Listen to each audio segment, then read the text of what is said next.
बच्चों, ये है नए साल का कैलेंडर।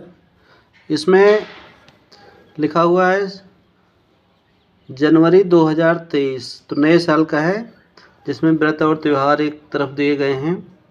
दूसरी तरफ आप ऊपर देख रहे हैं कि इसमें लिखा हुआ विक्रम संवत 2079, पौष शुक्ल 10 से माघ शुक्ल 10 तक ये लिखा हुआ है। इसके अलावा सालिवाहन साके 1944 दिया हुआ है। फसली सन 1430 और लिखा हुआ है इस्लामी हिजरी 1444। इसके बाद में लिखा है बंगला संवत 1429 और लिखा हुआ है नेपाली संवत 1143। तो इस तरह से हम देखते हैं कई तरह के पांचांग होते हैं, कई तरह के सन होते हैं। और यहाँ पर जो ये पंचांग दिया है, इसमें जो जनवरी महीने का दिया हुआ है, इसमें साथ में दिया हुआ है, देखते हैं क्या दिया हुआ है। पौष शुक्ल 10वीं। अब पौष का मतलब पूष महीना और शुक्ल मतलब शुक्ल पक्ष, जो चंद्रमा निकलने वाली तिथि है, शुक्ल पक्ष कहलाता है। और इसके बारे में दिया हुआ है। तो अलग अलग महीने दिए हैं, कौन सी तिथि है चंद्र दर्शन के अनुसार। 10वीं का मतलब 10वीं तिथि है। उसके बाद में एकादशी 11वीं तिथि है। फिर द्वादशी, त्रयोदशी 13वीं। इस तरह से इसको समझना जरूरी है। फिर चतुर्दशी, फिर पूर्णिमा। तो पूर्णिमा या पूर्णमासी जिसको आमतौर पे कहते हैं, पूनम। तो इस तरह से कैलेंडर होता है, इसको आप लोग समझ लीजिए। आगे हम कुछ महत्वपूर्ण सनों के बारे में भी बात कर रहे हैं, आपको ध्यान दीजिएगा। विक्रम संवत 2079 या 2080 चल रहा है। इसके मतलब विक्रम संवत जो शुरू हुआ था वो हुआ था 57 या 58 साल पहले, करीब 58 ईसा पूर्व पहले शुरू हुआ था विक्रम संवत। वास्तव में जो 2023 है, इसको कहा जाता है ग्रेगोरियन कैलेंडर। ग्रेगोरियन, तो ये जो ईसाई पोप है ग्रेगोरियन, उन्हीं के नाम पे है ग्रेगोरियन कैलेंडर 2023, जो सारी दुनिया में आमतौर पे चल रहा है। इसके बाद में हिजरी 1444 इस समय है।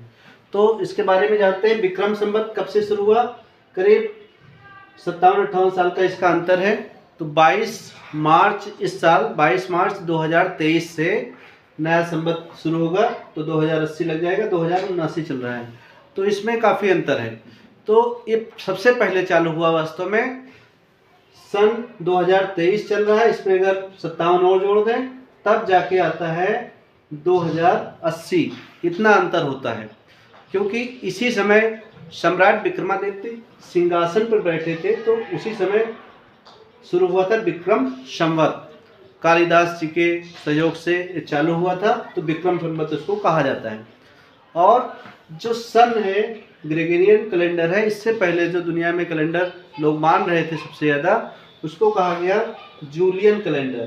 कौन सा कैलेंडर था? Julian calendar. और ये शुरू हुआ था 46 ईसा पूर्व। तो 46 ईसा पूर्व में जूलियन कैलेंडर था, लेकिन 15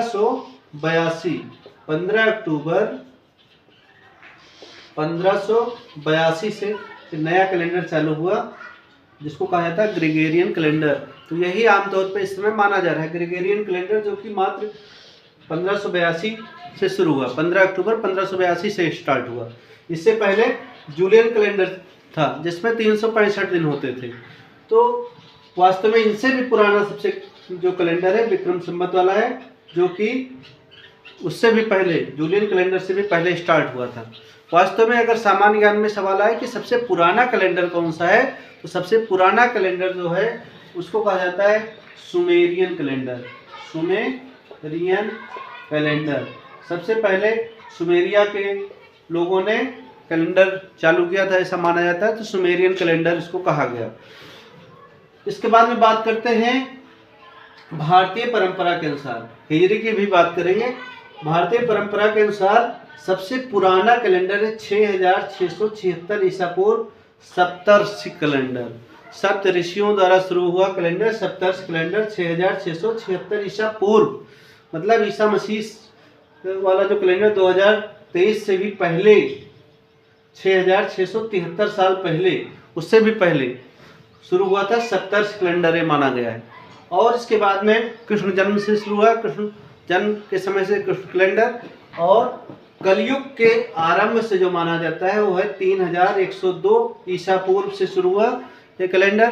तो इस तरह से हम देखते हैं भारतीय पांचांग बहुत ज़्यादा डेवलप है। वास्तव में देखा जाए युधिष्ठिर के ज़माने से कैलेंडर चला आ रहा है, तो समझिए महाभारत काल से कैलेंडर हमारा मेन चला आ रहा है, जिसमें इतनी सटीक गणनाएं हैं कि आज के दौर में देखा जाए कि जो सूर्य ग्रहण या चंद्र ग्रहण होता है उसकी जानकारी हमको पुराने पंचांग से ही मिल जाती है। पंडित जी आपके बता देते हैं पत्रा देख के कि कब सूर्य ग्रहण है, कब चंद्र ग्रहण है, कितने बजे से कितने बजे तक रहेगा। तो इतनी अच्छी गणनाएं हमारे देश की थी वास्तव में, तो बड़े गर्व की बात है कि ऐसी गणनाएं हमारे यहाँ वैज्ञानिकों ने, मनीषियों ने की थी। तो बहुत ही फख्र की बात है कि ऐसे लोग हुए हैं। अब बात करते हैं हिजरी। तो हिजरी जो है ये इस्लाम धर्म का जब उदय हुआ, इस्लाम धर्म से संबंधित है। तो इसमें जो मोहम्मद साहब पैगंबर मोहम्मद साहब, इन्होंने जब मक्का से मदीना की यात्रा की, मक्का शहर से कहाँ गए थे, मदीना।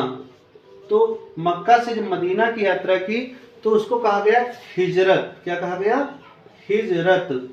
तो इसी समय से 622 ईस्वी से, कब से शुरू हुआ, 622 ईस्वी से। तो हिजरी का प्रारंभ हुआ 622 ईस्वी से, तो इसीलिए 1444 हिजरी इस समय चल रहा है।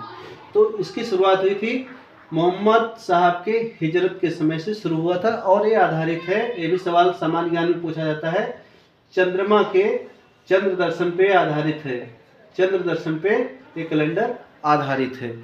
तो इस तरह से कुछ मुख्य कैलेंडर्स हैं, बाकी आपको हम बता चुके हैं बहुत से कैलेंडर्स चल रहे हैं, लेकिन जो महत्वपूर्ण इसमें है विक्रम संवत और सन हिजरी। अब बात करते हैं भारतीय कैलेंडर का। जो संविधान में भारतीय कैलेंडर अपनाया गया वो अपनाया गया 22 मार्च 1957 में, और ये आधारित है शक संवत पे। अब शक संवत क्या है, शक संवत जो है, जो कुषाण वंश है उसके जो शासक हुए हैं उनका नाम कनिष्क था। तो कनिष्क जो राजा थे उनके सिंहासन पर बैठने के समय सिंहासन रोहण आरोहण से चालू हुआ कौन सा, शक संवत। तो महान सम्राट कनिष्क के सिंहासन रूढ़ होने से शुरू हुआ था कौन सा, शक संवत, जो कि भारतीय पंचांग के रूप में स्वीकार किया गया। कब से, 22 मार्च 1957 से। सामान्य ज्ञान का बहुत ही महत्वपूर्ण क्वेश्चन है, याद रखिएगा। तो इस तरह से कैलेंडर की परंपरा अलग अलग